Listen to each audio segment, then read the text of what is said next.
Inquisitor, armor and weapons. Armor, protective wear.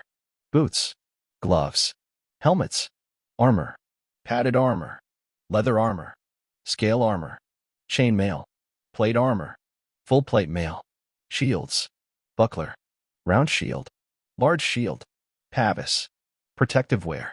Boots. Good quality boots are an essential part of equipment of any warrior, even though it is not the most important part, of course. The importance of having good quality boots is higher for the cavalry whose feet are exposed more than the feet of the infantry. Unlike the infantry, the cavalry can afford chainmail or plate mail boots that provide a high degree of protection from injury but are not suitable for walking. A foot soldier must choose between various kinds of mostly leather footwear which can be enhanced with metal scales or lamellas. More expensive boots for the infantry may be supplemented with shin and calf plates. Gloves. Gloves are an indispensable part of any protective garment because they, similarly to guards of swords and daggers, protect the wearer's hands from harm. Gloves can be made either of leather and covered with metal scales or lamellas, or of metal plates connected by rivets. The choice is usually dependent on the monetary situation of the wearer. Helmets. Even though helmets are not an integral part of any standard armor, they are a very important element in the protection of any warrior. The purpose of a helmet is simple: to protect the warrior's head against enemy attacks. Nevertheless, as the craft of war became permeated by the art, helmets gained decorative and ceremonial functions as well, especially in connection with powerful houses of nobles. Special position is reserved for tournament helmets. Among other functions, they serve as a symbol of stature of their wearer. It can be deduced from historical sources that many various helmets and other head protective gear were created, but these were quite often discarded, much more often than armor, and became lost in the sands of time. It is typical of each epoch of mankind to have several new helmet types which became obsolete as the epoch slipped to past and became replaced by types better fitting a new era. Among the most common helmets used on battlefields nowadays are spangen helms, bassinets, and armets. Spangen helm. A typical feature of the spangen helm are the T-shaped metal strips, spangen, forming the conical frame of the helmet to which metal plates are attached. Most spangen helms are fitted with cheek flaps and sometimes with cavesins which protect the cheeks and the nose of the warrior respectively. Although spangen helms were among the first helmets made in the faithful world, there are still many of them to be found today, especially among the less wealthy warriors. Bassinet. The bassinet, also bassinet or bassinet, is a skull-shaped helmet with a prolonged conical top which replaced obsolete great helmets used by heavily armored warriors of the past. The bassinet had not originally protected the face, only later it was fitted with a hinged visor with two rectangular openings protruding forward and thus creating a cone in front of the user's nose resembling a dog's muzzle, hence the folk name houndskull. Armet. The armet is a helmet that originated from the bassinet which is, regardless of its protective advantages, rather heavy, and its tip-up visor does not allow the warrior to see well enough, and the same goes for the ventilation. The armet consists of a spherical skull usually covering the warrior's head from the top to the eyebrows in the front, to the ears on the sides, and often to the scruff and neck in the back. The lower sides of the head and the cheeks are protected by two lockable cheek pieces and the face by a movable visor, which is smaller than at a bassinet. Armor. Padded armor. Padded armor is the cheapest and most accessible protective clothing of the infantry. It is used by the warriors belonging to the least affluent social classes who cannot afford metal protective clothing made from sheets or rings of a higher quality. Padded armor consists practically of a simple jacket only, padded with tow, horsehair, hemp, hay, wool, or other suitable material. Sometimes the jacket is smeared with pitch, which makes it almost stone hard. Because padded armor protects only the body, warriors win their legs and sometimes also elbows with dense leather thongs or stripes of thick woolen cloth. Of course, none of these precautions can stop a direct blow dealt with a weapon of quality, which can cut even thick leather jackets. Though, with a bit of luck, these precautions may help to reduce the effects of deflected or indirect hits or diminish the impact of an archery attack. Leather armor. Leather armor is another type of protective clothing any poor infantryman can afford. However, it protects somewhat better than a padded coat. Leather armor is made of thick leather which is at its most exposed parts enhanced by another layer of leather, leather straps, hemp ropes, horn, or small metal plates. But the leather armor has always had a big disadvantage. It restricted movement. Even the thinnest leather loses flexibility when it comes in big pieces, especially when it was hardened, for example, by cooking to increase its endurance. When thick, hardened leather is used, a hard but inflexible crust is obtained, such as the thorax of the Erebornians that protected only the chest, however, and stopped to be used at the dawn of the true faith. A thick hardened leather is therefore nowadays usually being cut in smaller segments, scales or lamellas, that are either sewn together or connected by a leather string, or they are sewn or riveted directly to the coat itself. Nevertheless, in the latter case, it is already a scale armor. Scale armor. Where the armorer's opportunity to use thick leather ends, starts the manufacture of the scale armor. This is a name for quite a wide variety of protective clothing comprising of a leather or flaxy coat fitted with smaller segments of hard thick leather or metal, scales, lamellas, discs, interconnected by sewing or leather string, or they are sewn or riveted on the leather or flaxy coat itself. Likewise, chain armor. This type of armor is ancient. It was already widely used by the warriors of the ancient world, e.g. the Erebornians called it larica squamata. The production technology of scale and similar armor, e.g. a lamella armor, survived the decline of the Erebornian Empire, and any skillful provincial armorer can hammer small lamellas and cut out scales nowadays. Although the more perfect chain armor and later on the plate armor as well have massively spread during the last millennium, the scale armor remained popular among warriors due to its lower acquisition cost. Despite its popularity, scale armor has many disadvantages. It's usually heavier, and compared to a chain armor, it allows for a lower level of dexterity. Another disadvantage is the hand protection. If the armor has any sleeves at all, the design of the scales rarely permits them to reach the elbows, so that every warrior has to solve the protection of hands and forearms separately. The layout of the scales also doesn't permit to fasten the armor with a belt. Of course, it is possible, but with tiny scales only. The bigger ones usually get stuck, preventing the belt from being tightened, and the warrior has then to bear the whole weight of the armor on his shoulders only. Chainmail. Chainmail has been used since the times of the Erebornians, but it is supposed that the armorers of Ereborn learned the craft of making chainmails from the pagan dogs of Jadabal. After the downfall of the Empire of Ereborn, the craft has nearly been lost. However, it has been kept in a few armories from which it has spread to the rest of the faithful world. Even though the mass production of chainmail started as late as around the 7th century of the new era, the production of chainmail is extremely demanding because the armorer must first forge a wire, then he must run it through a series of loops in a metal board until they have the desired diameter, anneal it, wrap it on the round metal bar, cut up the rings, hammer their endings, cut an opening in them, and rivet them. Manufacture of the chainmail is therefore a fine, precise, and demanding work, and the price corresponds to it. Also, the manufacture of this type of armor takes many weeks or months, which is one of the reasons they became popular so late. It took many centuries before there were enough armorers skilled in the craft to satisfy the demand. At the beginning, chainmails were very long to protect even the legs of a fighter. As the mail started to be enhanced by the legs and arms protectors, it became shorter and shorter. The head of a warrior can be protected by a hood, which is a part of the armor, just as the mittens at the end of long sleeves. Plate armor. Plate armor is the latest advance in the field of warriors' protection. It's been in use roughly since the 100 Years' War ended, that is from the 11th century. It's a combination of chain mail and metal plates which protect mostly breast and shoulders. The plates are connected by leather strips or rivets at the joints. Since the advent of plate armor, it's been possible to literally plate a warrior from top to toe. Metal plates are able to better distribute the energy of a blow.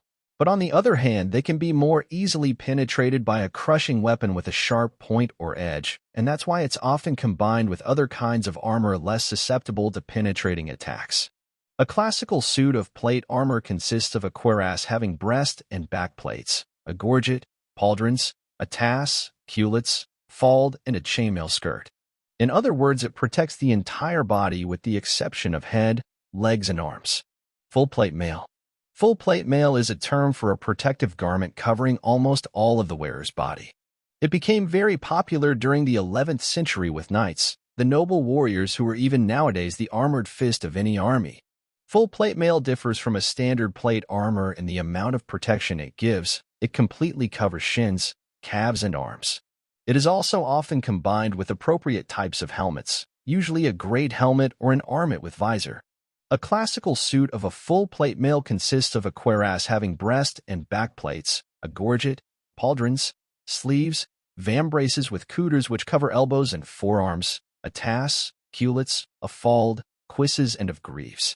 Full-plate mail is often supplemented by an emblazoned surcoat. This habit was brought by crusaders returning from the Holy Land where the sun kept their metallic armors unbearably hot. An emblazoned surcoat resembles a tunic with or without short sleeves. In the mild climate of most of the countries of the faithful world, with the exception of sunny Calmary land, an emblazoned surcoat lost its protective function. Nevertheless, it became not only a fashionable piece of clothing, but it also helped fighters to distinguish friends from foes in the heat of battle. Shields. Buckler. A buckler, or also a punching shield, is the smallest shield in use nowadays. It's designed to be used mostly in man-to-man combat and not in larger skirmishes, and that is one of the reasons why it is very popular with duelists using mostly light thrusting and slashing weapons, such as a dagger, a knife, or a short sword. The protection it provides against heavier weapons is insignificant, simply because it is supported only by the wrist and not by the entire forearm, as in the case of other shields. Bucklers are, due to their sizes, usually made of metal. Nevertheless, there are rare specimens made of wood and upholstered with cloth or leather. But it's obvious that their durability and sturdiness cannot be compared to those made of metal. The inner side of a buckler is fitted with a wooden or metal grip which serves as a handle. The combat use of a buckler consists of holding it in front of the fighter and using it to deflect incoming blows. Round shield. The round shield is a common equipment of both the cavalry and the infantry. It is easier to handle than a large shield, but on the other hand, it does not protect as much. There are many different variants and qualities of round shields, from simple wooden ones through the leather or canvas coated to the ones combined with metal plates. Most of the shields are hardened by a ferrule at the edge and a buckle in the middle, which give them better lifespan. The unferruled shields last shorter than the ferruled ones, but in the first phase of battle, they can protect the fighter from arrows and sling bullets as well as high-quality shields. Such shields can last longer even in a melee fight provided that the fighter uses it actively. He cannot just passively put it into the way of swords, axes, and spears. Rather, he has to try to deflect the attacks. The shield is usually held by a leather or wooden handle. A ferruled shield can be held inside the buckle. Large shield. The large shield is an inherent part of every well-situated armored knight's equipment. It protects against the blows of enemy weapons as well as against bow fire. It evolved from the so-called kite shield used approximately up to the 10th century. At that time, the shields became smaller, thanks to the improving protection of the warriors with armor, gradually losing the typical rounding of the upper edge. The large shield is used especially by the heavy cavalry, but it is favored amongst the infantrymen as well because it offers much better protection than smaller round shields. In horseback fighting, it is more difficult to handle and usually doesn't allow the cavalrymen to ward off blows on both sides, but the knights can compensate this with suitable fighting skills and command of the horse. The large shield is made of wooden boards or plates so that the typical bulging out is reached. A shield of this construction protects its bearer better than a flat one because hits can slip off it better. When composing a shield, it is necessary to glue the individual boards together and join them with an interlaid wooden rib or ironwork. The thickness of large shields varies. Nevertheless, considering their large size, they usually aren't too thick because their weight together with the ironwork would then become troublesome even for mounted knights. The shield is covered with thick leather, usually cowhide, raw or soaked, so that it could better stretch and strain to the wood when it dries out. Instead of a leather, thick canvases or cloths are sometimes used as well. The leathering of a shield improves its resistance considerably because the wood doesn't chop off or crack so easily under the blows. Edges of a covered shield are further reinforced with leather or metal and its surface is fitted with an umbo or a rib. At the end, the shield is affixed with a sling to hang it on a warrior's shoulder and with handles that can be either leather, metal, or wooden ones. A wooden horizontal handle is good for handling the shield in man-to-man combat, but it is practically useless when fighting on horseback. Pavis. The pavis is the biggest shield available and is used mostly as a passive barrier against arrows and stones, eventually also against heavy cavalry and pikemen when a shield wall is created. One of the disadvantages of a pavis is its clumsiness. Nevertheless, it can be almost entirely compensated by proper training. Considering the size and the weight of a pavis, it can be used exclusively by foot soldiers, as riders wouldn't be able to use it in combat, and it would rather hinder them. The pavis is usually made of several pieces of hardwood which are connected by a metal rimming and upholstered with a cloth or leather. Nevertheless, pavises made of steel or pavises combining wood with metal plates can be occasionally found. Thanks to its size, a pavis is often decorated with heraldic symbols of its owner. Sometimes a pavis can look more like a piece of art than warrior's gear. After some time, the pavis gave birth to a new defensive element, a mantlet. It's even larger than a pavis and can completely cover the user. Nevertheless, unlike a pavis, it can no longer be considered a shield, but rather a mobile fortification with a limited usability. It is mostly used when laying siege to towns or castles. Weapons. Short-bladed weapons. Knife. Dagger. Stiletto. Falchion. Short sword. Double blade.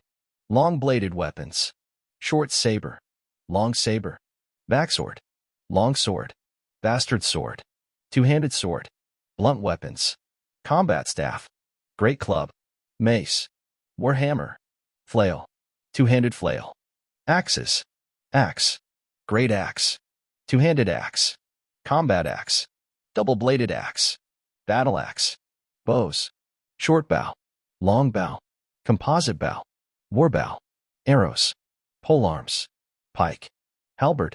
Partisan. Trident. Lance. Long lance. Throwing weapons. Throwing daggers. Throwing axes. Short-bladed weapons. Knife. The knife is one of the oldest tools of human civilization. It owes its popularity to the fact that it's very versatile and can be used even in combat. A high-quality long knife is not a particularly cheap weapon, but for a poorer warrior it is certainly much more affordable than a sword. Hermann the Chronicler, who described the conflict between Margrave Leopold of Kalmarieland and Wilhelm II of Alderst, which took place in 508, mentions a writ of Wilhelm II to the country militia where it's said that everybody, from a swineherd to a herdsman, armed himself with any piece of iron, ranging from a kitchen knife to a penknife, and braced himself for the fight to come. It's thus obvious that any knife can be used as a weapon if necessary. Unlike a dagger, a knife is usually fitted with an asymmetric handle and is not used for thrusting but rather for slashing. Many knife-like weapons can be mistaken for a cutlass or a falchion. Nevertheless, those have longer and heavier blades. Although a knife is an essential part of the equipment of any warrior, it's still mostly a secondary weapon used almost exclusively in close-quarters combat where there's not enough space to raise a sword or an axe. All in all, the above holds true for any short-bladed weapon. Short sword. The short sword is considered a short-bladed weapon even though its length is close to the length of a standard sword. It is likely an heir of the Erebornian swords, which were shorter and were used by the infantry for fighting in melee where a pike or other polearm could not have been used.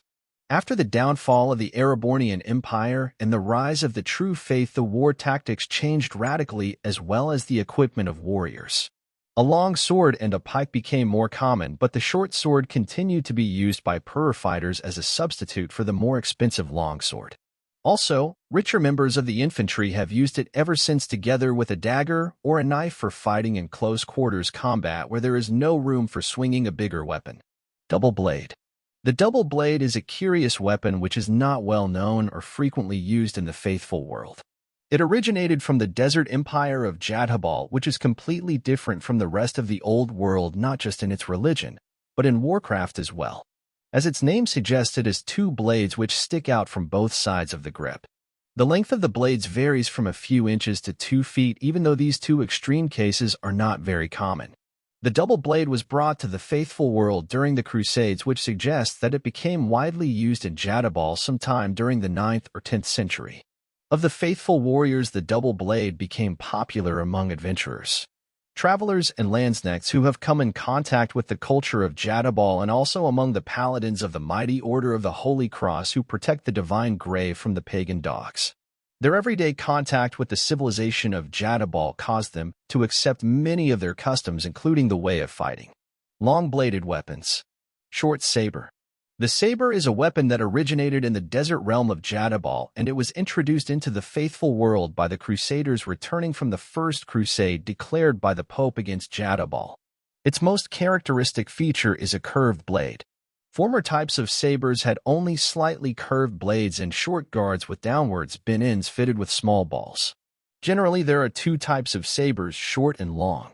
Short sabers quickly became very popular with light cavalry as primary weapons.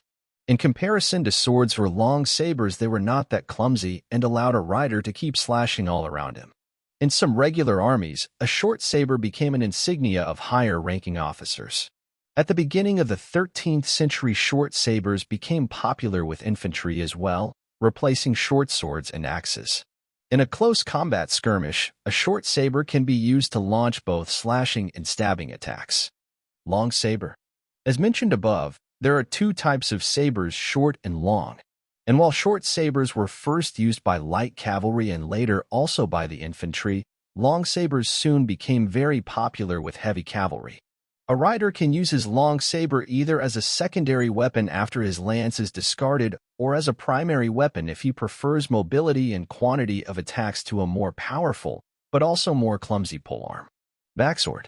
The backsword is a stabbing and partially cutting weapon with a single long straight blade. Together with sabers, the backsword is one of the principal weapons of the cavalry, especially the heavy cavalry. A backsword is a bit heavier than a saber, and it's meant especially for stabbing. From the very beginning of backsword usage, it has been a weapon used when attacking the enemy face to face. The cavalry hurtling over the enemy in sufficient numbers of people, horses, and swords used to be very powerful indeed, and it still is. One of the cavalry commanders of King Jonathan III, the renowned Grand Duke Horst van den Brecht, was supposed to mention that the lethal hits are the hits of stabbing weapons, the others cannot but injure. That is why he trained his famous heavy cavalry and backsword fighting at the expense of fighting with spears or with standard swords. Despite the significant prevalence of bows, especially the backswords and sabers represent the major weapons in cavalry attacks of these times. Longsword. The longsword is nowadays the most widespread and the most popular piercing and slashing weapon of both the infantry and the cavalry. Besides that, it has become a symbol of the true faith, or better to say of the defense of the true faith, mainly thanks to its shape, which resembles a cross the first prophet was crucified on. At the same time, it is a typical weapon of an aristocrat and of his most important comrades. Most families of the faithful world have their family swords, which have been passed from one generation to another and are a symbol of their affiliation with the family. A sword is a basic weapon of those who can afford it thanks to their social position and financial standing. Even though the growing production of mainly royal and imperial armories can nowadays satisfy the demand for swords of major part of the faithful world, it is still a rather expensive weapon. The longsword consists of a few parts connected together, a blade and a hilt. The hilt is made of the guard, the grip, and the pommel. As far as the blade is concerned, the wealthier warriors can have it custom-made according to their demands. The less affluent must settle for a ready-made sword. The total length of the blades varies but is usually around 3 feet. The guard is a part of the hilt. It is the part which separates the blade from the hilt and helps to create the shape of the cross. The basic function of the guard is to protect the hand and the forearm when the enemy's blade has slid on the warrior's blade to his hand. The last two parts of a sword are the grip and the pommel. The hilt is made by a tang which is pulled out of the blade through the guard to the pommel. The grip can have different shapes, most often with a cylindrical or elliptical profile. The hilt, and actually the whole sword, is ended by the pommel which the warrior leans his hand against and which, being placed behind the grip, balances the sword. Some warriors tie the pommel to their hand by a leather tether to prevent losing the sword when it is knocked from their hand. That is an important function because otherwise a rider would not be able to take the sword when it is knocked out of his hand and could not use it in the battle further. Bastard sword. The entire faithful world adopted this term for a hand-and-a-half sword in between the 11th and 12th century. The term is rather pejorative, although swords are commonly considered to be a symbol of chivalry and true faith. The pejorative term was adopted due to the fact that it has been a weapon of choice of many foot soldiers, i.e. poor low-born peasants who didn't follow the knightly rules of battle, but rather sought to exploit them. Foot soldiers used to attack in such a way that they prevented knights from using their advantage of being mounted. Therefore, they used swords to attack legs of the animals and tried to snatch off knights from their horses to finish them on the ground. Unlike knights, foot soldiers fight unpredictably. Standing firmly on the ground, they can hold their swords in both hands. The hand-and-a-half sword soon became a pain in the neck of the nobility of those times. Nevertheless, it was an important landmark in the weaponry development. The blade is shorter than the blade of a long sword, while the cross-section generally remains the same, i.e. diamond or lenticular, and it can also be fitted with a fuller. The pommel is a part of the grip, and it can be occasionally used as a grip for the secondary hand.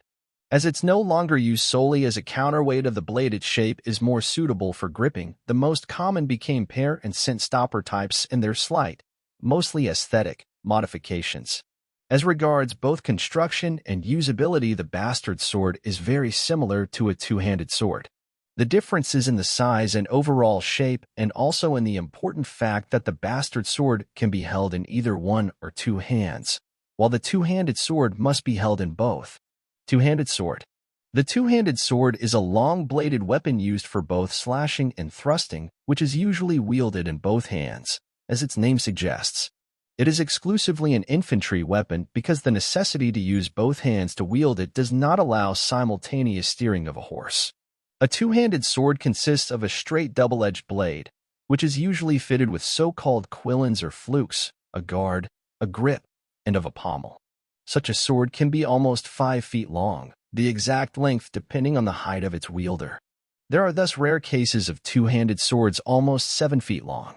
A two-handed sword is carried without a scabbard, either on the back with the hilt above the shoulder or with the blade rested on the arm with the point protruding above the shoulder.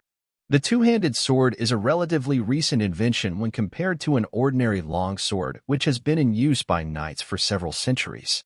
It was first used in the 11th and 12th century by infantry against formations of pikemen or to counter breaches in defensive walls. In other words, it was used in situations requiring significant concentration of either offensive or defensive power.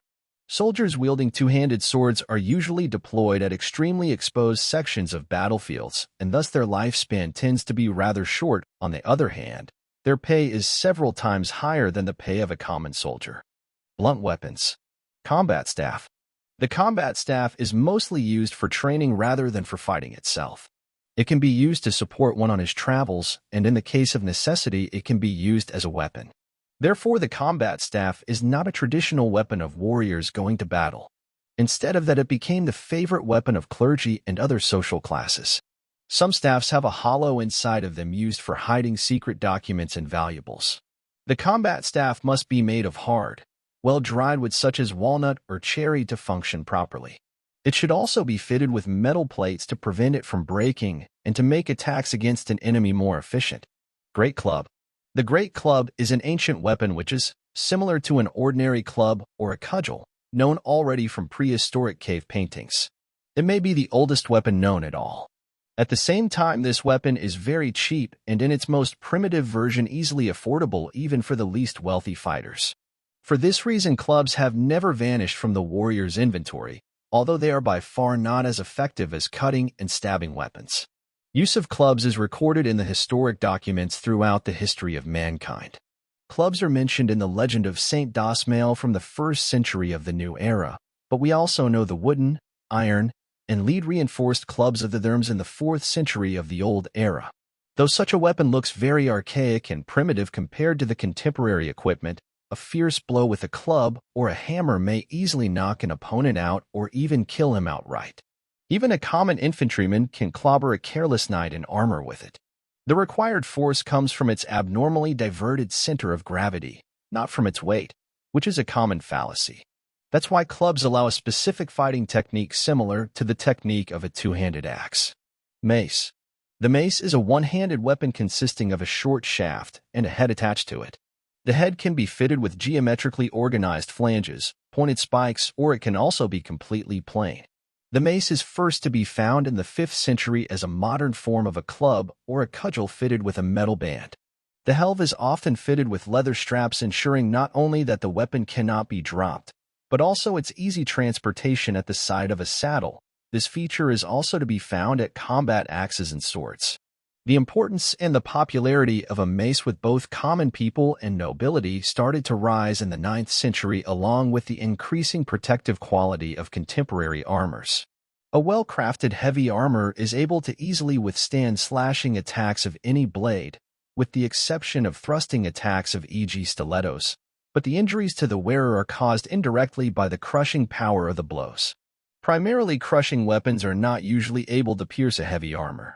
Nevertheless, heavy blows cannot be entirely absorbed by padded or leather gambesons worn underneath the plating, and thus the warrior can suffer fractures or even serious internal injuries. A direct hit on a helmet can cause its deformation and concussion to the wearer. Maces became popular not only with the infantry, but also with the heavy cavalry, which was first documented in the sources from the 10th century. Warhammer.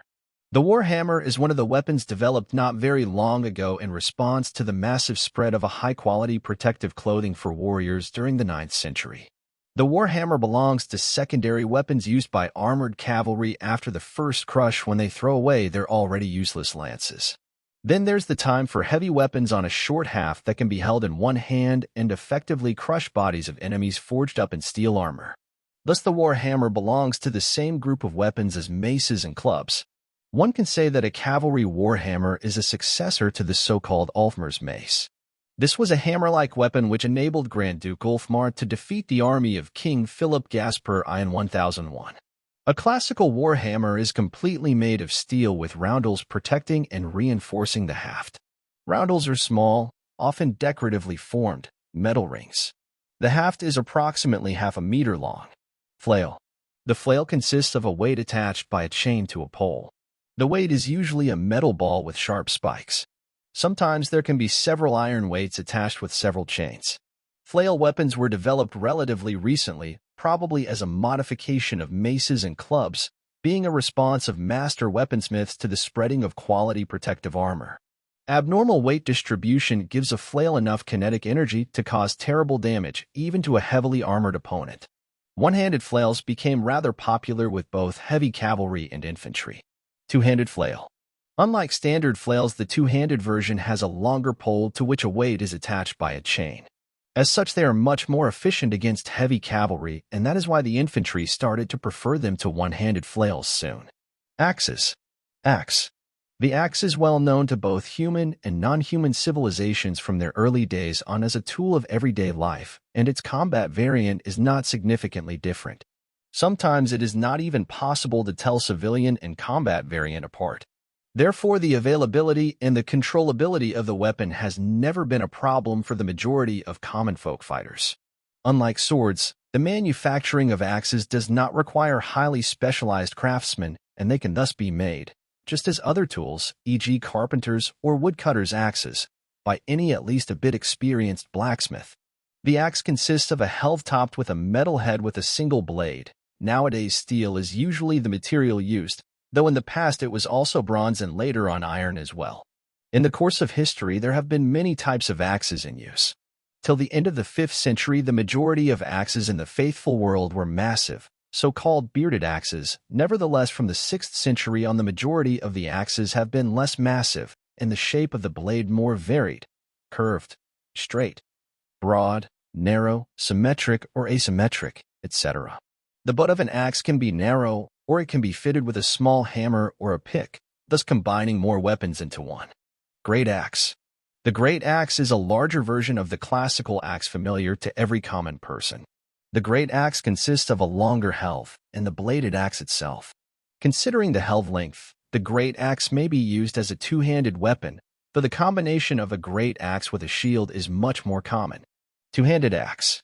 The two-handed axe is, similarly to its one-handed cousin, well known to both human and non-human civilizations from their early days on. A two-handed axe consists of a several feet long helve topped with a heavy metal head with a single blade. Even though it is rather a clumsy weapon, a skilled warrior can use it to land devastating blows. Nevertheless, fighting with a two-handed axe requires slightly more space than fighting with a normal one. Combat axe. The combat axe is a general name for all kinds of axes used primarily for fighting.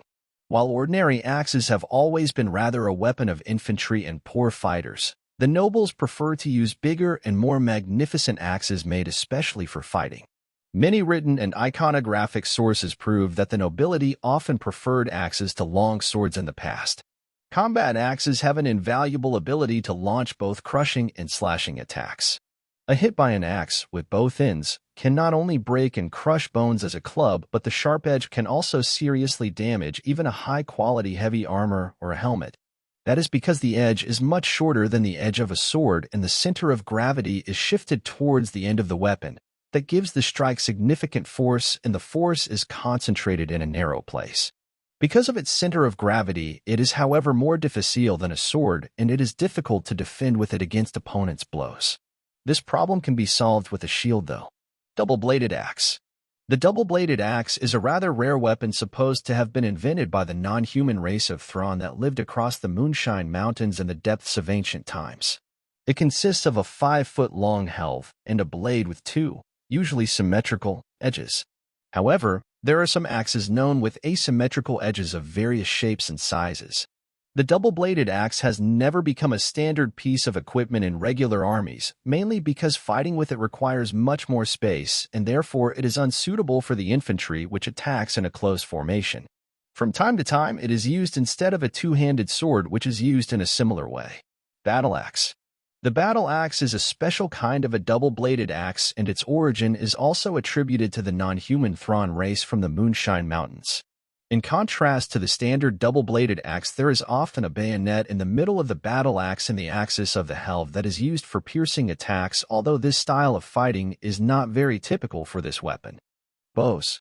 Bows, no matter which of the many kinds we take, have always played an important role in the art of war. There has been evidence of the usage of bows in battles since the very beginning of the Republic of Erebor, i.e. from a distant past. The Erebornians developed the technique of making and using standard bows, while the non-human race of the Elenians developed reflex, or composite bows. The warriors of the Desert Empire of Jadabal, on the other hand, have always preferred to use extremely short bows suitable mainly for the cavalry. Therefore, there are many kinds of bows that differ not only in their construction but also in the way of usage. Archers have always been utilized in many ways, ranging from field battles to laying siege to fortifications of enemies to the defense of their own fortresses. With the exception of mounted warriors of the desert realm of Jadabal, archers are usually part of the infantry, and they generally start battles by launching volleys of arrows at the enemy. Then they retreat from the fight, or they fight behind the armored infantry or pikemen as a regular infantry. Their biggest disadvantage is their light armor and the inability to protect themselves from direct attacks of the enemy. Bows are made of hard, flexible wood such as yew, elm, ash, or rowan. Sometimes they are made of other kinds of wood as well, but such bows are considered to be of a worse quality. The cross-section of the wood is usually round, oval, or D-shaped with the straight side away from the archer. A well-made bow bends at its full length, including the grip when drawn, creating a segment of a circle. A badly made bow does not bend at arms, or it bends excessively at the grip, which causes a big recoil, moving the hand of an archer, which has a bad influence on the accuracy and the range of the shot. Short bow. The short bow nowadays is being used mainly by light cavalry. It is unsuitable for the infantry because of its short range of fire. The way of using the short bow while riding a horse was taken over from the riders of the Desert Empire of Jadabal, but it has never been widely used in the faithful world, mainly because the training is extremely demanding. Composite bow. The reflex or composite bow has been known since the times of the non-human pagan realm of Indarian. It came to the lands of man during the Ereborn-Indarian Wars, which raged between the 5th and the 3rd century of the ancient era. The composite bow consists of a wooden core, a layer of horn on the belly, and of multiple, sometimes as much as 8, layers of sinews on the back. Everything is held together by sinews and bone glue. Composite bows are shorter than normal bows while their range is longer. Nevertheless, manufacturing of these bows is much more demanding. Long bow. The long bow was being used through the whole first millennium of the new era until the half of the 10th century, when it was replaced by a sturdier war bow with a greater range and penetration. Yet the long bow is still being used both for hunting and for war purposes because its price is much lower than that of a war bow. War bow. The war bow was introduced to the common equipment of marksmen around the half of the 10th century when the manufacture of this high-quality bow was started in Bretonia, one of the countries in the Kalmari-land kingdom. The war bow isn't made of one piece of wood like a common long bow, but of more layers of various kinds of wood of different thickness, which improves the range as well as the impact of the fired arrow. In its construction, a war bow is rather similar to a reflex bow as it was acquired by men from the non-human race of the Hellenians. Arrows. Arrows can be made either directly from young twigs or withy, or from long splinters acquired by chopping logs which must then be treated thoroughly. Military arrows that require higher durability and weight are usually made of hardwoods, such as ash, oak, or hornbeam. To ensure an arrow does not deviate from its trajectory, it is fitted with fletching usually consisting of 3 feathers glued to the shaft and secured by a firm thread at the beginnings and ends of the feathers. But the thread is sometimes used to secure them all over their length. The glue used is usually resin, bone glue, hide glue, or a mixture of water and flour. Arrowheads are usually forged from iron and can be divided into 2 basic categories. The first category are bodkin arrowheads that can be either square, conical, or sometimes even triangular. These arrowheads are designed to penetrate armor. The second category are broadhead arrows with cutting edges that are designed to damage unarmored targets. Sometimes there are also serrated arrowheads used which are designed to cause maximum damage. Those are usually used in hunting. Besides the above-mentioned, there are also special incendiary arrowheads or forker arrowheads designed to cause unbearable pain to enemy horses. Polearms. Pike. The pike is a long thrusting polearm that was introduced into the armament of the faithful armies in the 11th century after Erstwick Landsknechts had successfully used it in 3 consecutive crusades to decisively crush the elite knights of all the faithful world. A wooden shaft, which can be well over 15 feet long, is fitted with a spearhead with a massive socket and sometimes with lugs. A prickly wall of pikes in the hands of skilled infantrymen is a very efficient weapon against both briskly attacking heavily armored knights and foot soldiers slowly advancing in serried formation. Pikemen mostly have a defensive role in battles. They usually protect bowmen against the attack of heavy cavalry. Nevertheless, there are known cases in which pikes were used also offensively. Halberd. The halberd is another rather new weapon which was first introduced to the regular armies at the end of the 100 Years' War when the new war technology was undergoing a great development.